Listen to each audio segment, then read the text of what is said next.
বৈশাখে যখন চারদিকে ধানের মৌ গন্ধ থাকার কথা, তখন বাতাসে ছড়িয়েছে পচা ধানের গন্ধ। ডুবে যাওয়া সে সম্বল রক্ষায় কৃষকদের প্রাণপণ লড়াই। পানিতে নেমে ধান কেটে নৌকায় করে তীরে তুলছেন অনেকে। এমন চিত্র নেত্রকোনার হাওর অঞ্চলের প্রতিটি উপজেলার। শুধু হাওর নয়, অপরিকল্পিত বাঁধে পানি নামার জায়গা না থাকায় এবার বৃষ্টির পানিতেই জলাবদ্ধতায় ডুবেছে কৃষকের স্বপ্ন। প্রান্তিক কৃষকদের চোখে মুখে অনিশ্চয়তা। হাড় ভাঙা পরিশ্রম করেও বছরের একমাত্র ফসল জোটেনি কপালে।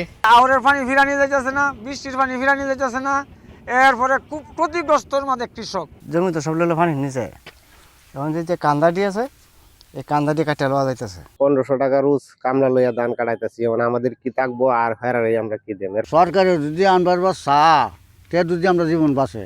কৃষি বিভাগ জানায় জেলায় 1,85,547 হেক্টর জমিতে বোরো ধানের আবাদ হয়েছে। এর মধ্যে মদন মোহনগঞ্জ, খালিয়াজুড়ি সহ 6 উপজেলার হাওর সহ সব মিলিয়ে নষ্ট হয়েছে 16,877 হেক্টরের ফসল। ক্ষতিগ্রস্ত কৃষকদের তালিকা প্রণয়নের কাজ চলছে বলে জানায় জেলা কৃষি কর্মকর্তা। নদীর নাব্যতা কমে যাওয়া, এই ব্যাপারে আমরা সংশ্লিষ্ট যে কর্তৃপক্ষ যারা আছে তাদেরকে আমরা অবহিত করব।